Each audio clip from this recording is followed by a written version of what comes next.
Saudara-saudara, ini adalah pertemuan ke-8 dalam mata pelajaran Enterprise Architecture. Dan kita sekarang bicara mengenai apakah ada model proses untuk mengembangkan Enterprise Architecture itu. Cukup banyak model proses yang ditawarkan, yang intinya adalah apa sih yang harus dilakukan agar saya bisa menggambarkan arsitektur tersebut. Tentu saja semuanya bermuara pada satu proses utama, yaitu melakukan analisis. Dan apa yang kita analisis, paling banyak yang kita analisis adalah kondisi yang kita inginkan dan kondisi yang ingin kita tuju. Kalau Anda bisa menganalisis dua hal tersebut, kondisi apa yang kita miliki dan apa yang kita inginkan, maka niscaya Anda bisa mengembangkan budaya ber-enterprise architecture. Nah, untuk itu banyak sekali hal yang kita perlukan. Ya, ada beberapa komponen. Misalnya dalam melakukan analisis, kita bicara mengenai visi, misi, dan objektif atau goals-nya perusahaan. Kita bicara mengenai strategi perusahaannya seperti apa. Proyek-proyek apa yang sudah dipersiapkan oleh perusahaan untuk menuju cita-citanya. Kita juga berbicara mengenai apa prinsip-prinsip bisnis yang dipegang teguh oleh perusahaan. Nilai-nilainya, value-nya. Standar apa saja yang diberlakukan di perusahaan tersebut. Bagaimana perusahaan itu mengembangkan bisnisnya. Bagaimana perusahaan itu mengorganisasikan begitu banyak orang yang berada di dalamnya. Ya, seperti apa aplikasi yang dipergunakan oleh perusahaan. Dari mana dia mendapatkannya? Membeli, membuat sendiri. Informasi apa yang sangat dibutuhkan? Bagaimana mereka mengklasifikasikan informasinya dari yang sangat penting dengan yang tidak begitu penting. Ya, seperti apa infrastruktur bisnis yang dibutuhkan. Nah, semua itu harus benar-benar kita lakukan analisis terhadapnya agar kita tahu persis secara holistik, komprehensif mengenai perusahaan atau organisasi tempat kita berada.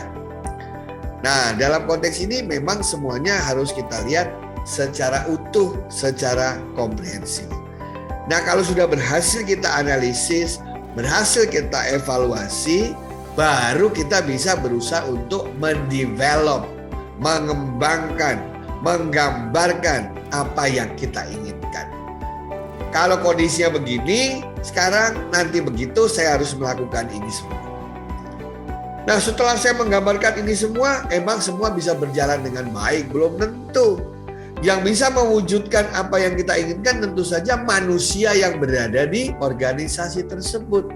Oleh karena itu, kemampuan untuk mengkomunikasikan apa yang diinginkan, ya, proses mengkomunikasikan apa yang harus dilakukan itu sangat-sangat penting sekali.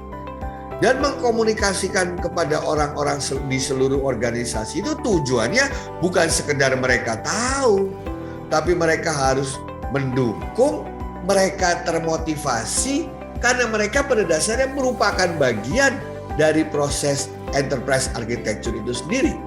Kan kalau kita punya kondisi sekarang dan kita punya kondisi akan datang, ini kan merupakan sebuah perjalanan, merupakan sebuah transformasi, merupakan sebuah perubahan yang semua pihak di dalam organisasi harus ikutan menjalaninya. Sehingga kita harus mengajak, memotivasi melalui komunikasi yang efektif.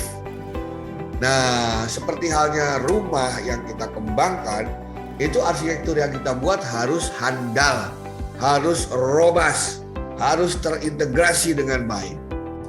Ya, tapi juga fleksibel dalam menghadapi banyak perubahan zaman. Ya, harus fleksibel, bisa menyesuaikan diri. Juga semua yang kita siapkan itu arsitekturnya harus memberikan manfaat, bukan hanya gaya-gayaan atau keren-kerenan. Harus bisa memberikan manfaat kepada segenap customer eksternal maupun customer internal. Kemudian apa yang kita lakukan harus bisa divalidasi, harus bisa diverifikasi agar kita pasti standarnya bagus, kualitasnya bagus, tidak ada resiko yang tidak bisa kita identifikasi dan kita mitigasi. Dan selanjutnya sama kan, kalau Anda membangun rumah, pengen rumah itu bertahan lama. Dalam arti kata awet. sama durable seperti itu. Dan yang terakhir, bahwa semua usaha itu harus dijalankan secara transparan dan akuntabel, sehingga apa yang dilakukan harus mampu terukur.